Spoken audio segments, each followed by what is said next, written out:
Hello everyone and welcome to Let's Play SaGa 2 Goddess of Destiny.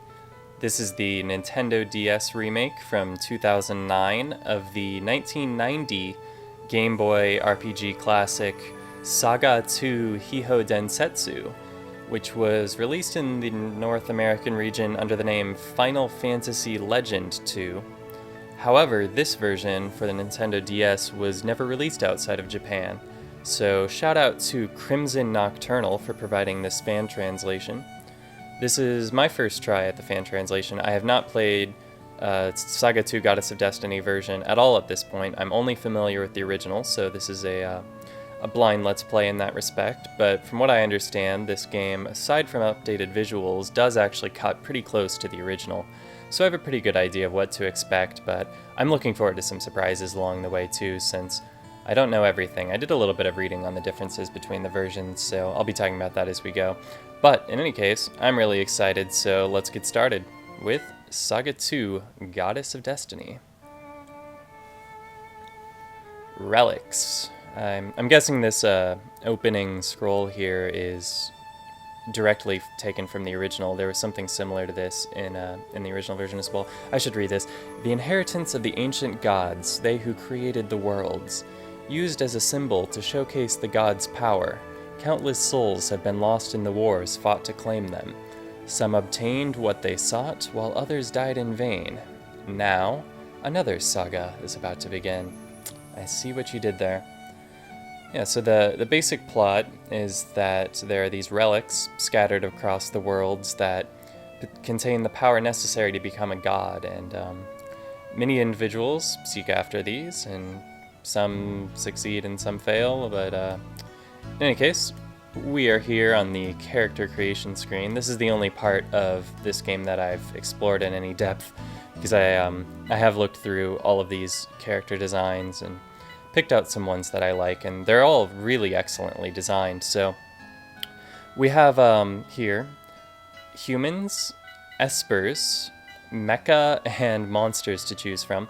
We're going to be creating one character now, though we will have the option of creating 3 additional characters later once we set out on our journey. So each of these 6 character classes has 4 design types available, and each of the designs has 4 color schemes available. And so that gives you quite a wide range of customization in terms of your character's appearance, which is probably a good thing since we'll be looking at these characters for the duration of the game. So let's talk a little bit more about these classes. The humans were characterized in the original by the fact that they gained the most experience. There's not experience directly in this game. It takes more of the Final Fantasy II approach of your stats individually increasing as you use them, but humans were characterized by having the fastest growth rate of their various statistics, and there wasn't much else separating humans from the others, except that they essentially ended up being the weapons experts because they had the most inventory space. Because, well, we'll get to the reasons in a moment, but essentially, humans ended up having the most space available in their inventories, so they were sort of by default the ones who carried the most weapons. So in this game, they sort of took that idea and made an entirely new game mechanic out of it. And so there's this new mechanic of weapon proficiency, where as humans continue to use the same weapon types, they become better with those types of weapons. And so the human male and human female function the same way in that respect. They both take advantage of the weapon proficiency system. The only difference between the two is their starting statistics. Like human female is 5'4", 6'3", human male 6'3", 5'3", so just like slightly different. But starting statistics don't matter much at all in the long run due to the way statistics increase based on usage and RNG as you go. Next up we have espers. In the original game these were called mutants, and espers are pretty similar to humans. Their statistics increase in the same way, albeit at a slower pace, but espers have the benefit of having 4 powers at a time, and so the powers function basically like magic in any other RPG, except that they take up inventory space, which is why I was saying that humans become the de facto weapons experts. So an Esper can carry weapons, and traditionally might have one or two, but most of their inventory space is taken up with their powers, and their powers can functionally take the place of weapons in many cases, especially if you have multiple offensive powers. The manner in which Espers learn their powers, like the increase of the statistics, is largely randomized, which is kind of interesting, but anyway, we'll have plenty of time to talk about that later. Last up we have Mecha, whose statistics do not grow over time at all, and instead they benefit additionally from each item equipped to them. That is, the effect of the equipment on a mech's statistics is much greater than the effect of the same equipment on a human or Esper. And so they don't really gain experience as you go through fights with them, but you'll still need to grind out fights in order to get the necessary money to buy the equipment to upgrade your mechs. Also, mechs were called robots in the original game instead of mechs, so I may be calling them that instead. Also, just look at how cute these robots are. They're all just like so adorable. I mean, this one is just way over the top. Like the default robot is just really cute by itself. Putting the heart and the cat ears on it's just overkill. Anyway, last up is monsters. Monsters I have the least experience with. I generally just avoid them because they seem like more trouble than they're worth to me. But there are 3 different starting monster types, and monsters will evolve based on what meat you feed them. So yeah, like robots, monsters don't gain experience at all. Their stats are sort of set whenever they evolve. And as you fight enemy monsters, sometimes they'll drop meat, which you can feed to your monster to cause it to evolve. And sometimes it'll evolve into the monster you were just fighting that you got the meat from, but it can also evolve into something else entirely. And there's a big complicated formula that you can use to determine exactly what the effect of a given meat will be on a given monster, but I find it not really worth dealing with. Anyway, for my first character, I'm going to be creating an Esper here, and all of the Esper female designs are really nice. Actually, well, I don't care so much for this one, but like the other 3 are all really great. This one's my favorite though, so I'm going to be going with this for my main character, and we have 4 different color palettes to choose from, and I like the blue one, so we're going to be choosing this character. I'm going to name this character Elodie. And we're going to be off. Yes, I'm sure I want this character. She shrugs and accepts her duty as our protagonist. Elodie. Elodie.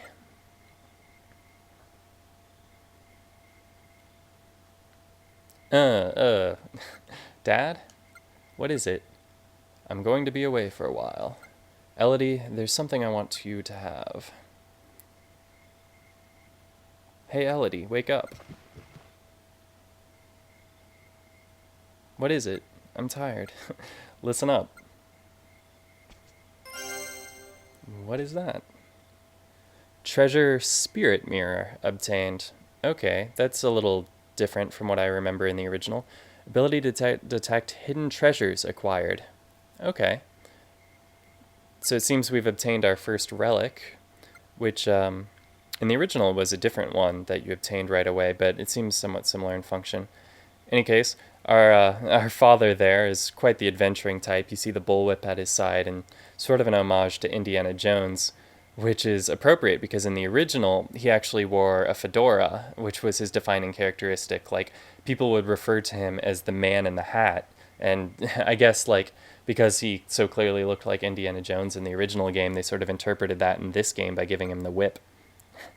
But yeah, he's clearly the adventuring type and about to set out on a journey here. He asks us to take care of our mother while he's gone. This is a flashback to some years before the game starts. I like that our character there clearly looks like she does in her adult form. I wonder how different each of the child designs actually look from one another, if they went through the effort of making as many child designs as there are character designs, or if like there's just a single one that they changed the hair color of. And he jumps out the window. I'm glad they kept that from the original. Why does Dad always leave through the window? And what is this thing?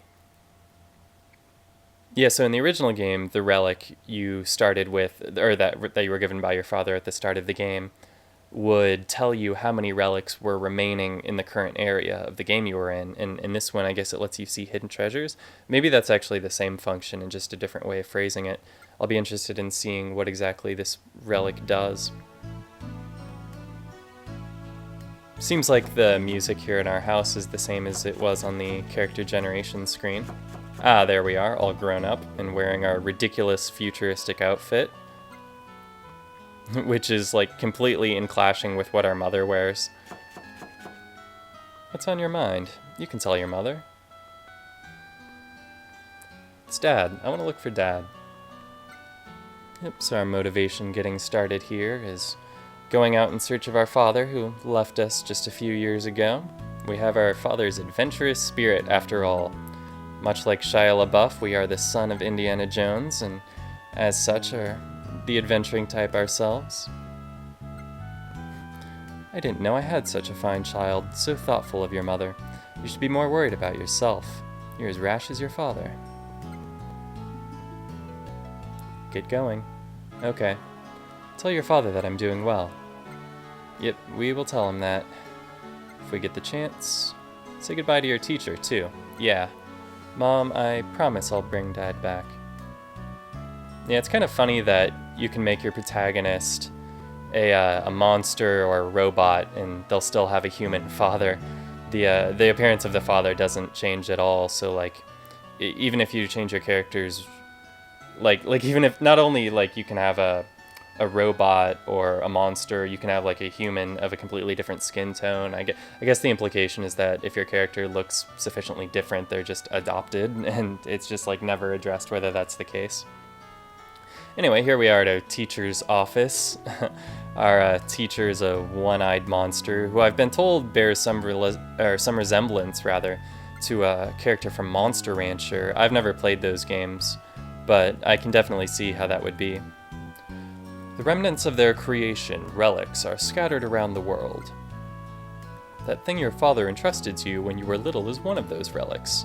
Legend says when all 77 relics are assembled, a statue of a goddess is formed. Wow! Each relic has its own power. There are corrupt people that have used those powers to become new gods. Why did Dad have such a thing? Your father was planning to assemble the goddess statue himself. He had hoped to prevent the misuse of the relic's power. So Dad is fighting for freedom and justice. A little naive, but it's good to have faith in our father. The relics will be key to finding your father. All right. The spirit mirror your father gave you contains a power you may find useful when used. Okay, so yeah, the spirit mirror is the same as the relic you started with in the other game. I forget what it's called, but yeah, it tells you how many relics are remaining in the current world you're in. So that should be useful to let us know when to progress in the game, essentially. There's a mechanic similar to the star doors in Mario 64, where you need a certain number of relics to move to the next world in the game. And so having that spirit mirror will let us know without actually going to the door and checking whether we have enough. Yep, classmates will be coming with us on our journey to find our father and find some relics. So we'll get to choose our 3 remaining characters now. Friends will be invaluable on this journey. You should take 3 who you can trust. Alright, very nice. Please select your first partner. Alright, so we have 1 Esper. I'm thinking that in addition to our Esper, we're going to have 2 humans and a mech, or a robot. But since I'm not planning on having another Esper, I might as well run through and show you what each of the Esper male designs look like. They're certainly very colorful. And I do like these designs a lot. I wouldn't mind having one of these characters on my party, but I think 1 Esper is the number I'm going for here. You can definitely have like pretty much any combination of party you want and make it viable. you could certainly have like 4 mechs. I think 4 monsters would probably just be way too much, considering that I don't even really want to deal with monsters as one member of my party. And like, that's not to say that there's anything wrong with the monsters, it's just it seems a little bit swingy. Like the monster will usually be either your best or your worst character, and which it is going to depend on the drops you get. And like, I'm not interested in introducing that sort of randomness into the game, particularly when I'm doing this on video. I don't want to waste your time like grinding for meat or whatever. So I'll just stick to the more traditional character types, but I think monsters could definitely be fun if that's the way you wanted to go. Anyway, let's grab a human male. So we have the choice of this guy, who is the protagonist on the cover of the game. And we have glasses guy, we have strong guy, and we have lanky guy. And I'm gonna go with the strong guy here.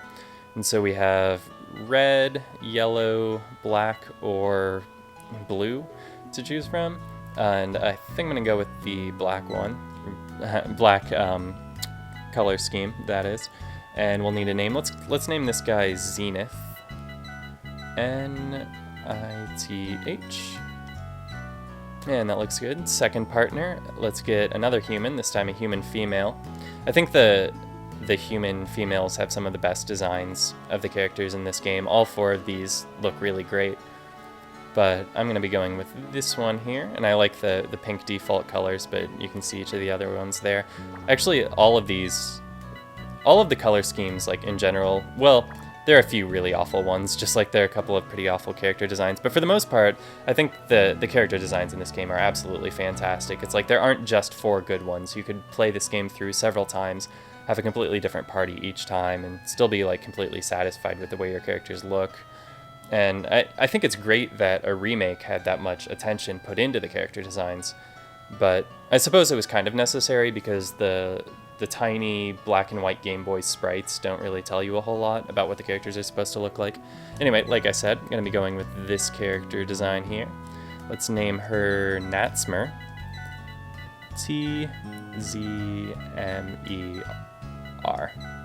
And I'll resist the urge to put a bunch of stars in my characters' names. Oops, I did not resist the urge, I accidentally put a star there. Alright, anyway. Luckily, pressing back took me right back to the naming screen, that was handy. And yeah, like I said, let's finish off with a robot here. I noticed that one of these ones, yeah, right here, there's one that looks a lot like a Zaku, because it has a single red eye, and it's like a military green color. I'm going to be going with one of the cuter robot designs myself. I might just choose this default here. Is the purple just a little bit too much? It might be a little bit too over the top for me. I'm not sure. I kind of like this dark one, actually, with the blue eyes. I don't know. It might not be cute enough for me. I want a cute robot because, I mean, just look at it. It's so adorable. And they looked really cute on the original, too, because they had the same, like, 2 bright eyes. And, screw it. I'm going to go with the purple one, and I'm going to name him Virtue. I-R-T... Oh, that is the U. It looks a little bit like a V there. Okay. I guess I could have used the touch screen for that, and it probably would have been faster. And I'm pretty okay with this crew. These guys look pretty cool. We'll let them into the party. Everyone looks happy to be involved. You'll find a cave to the north of town. Beyond it lies a town, and that should be your first destination. Okay, let's go. And we have control. Awesome. Well, that's going to be it for this time, but I will be back soon with another video, and we will depart town and see what exists out in that wide world. Thanks a lot for watching, and I will see you then.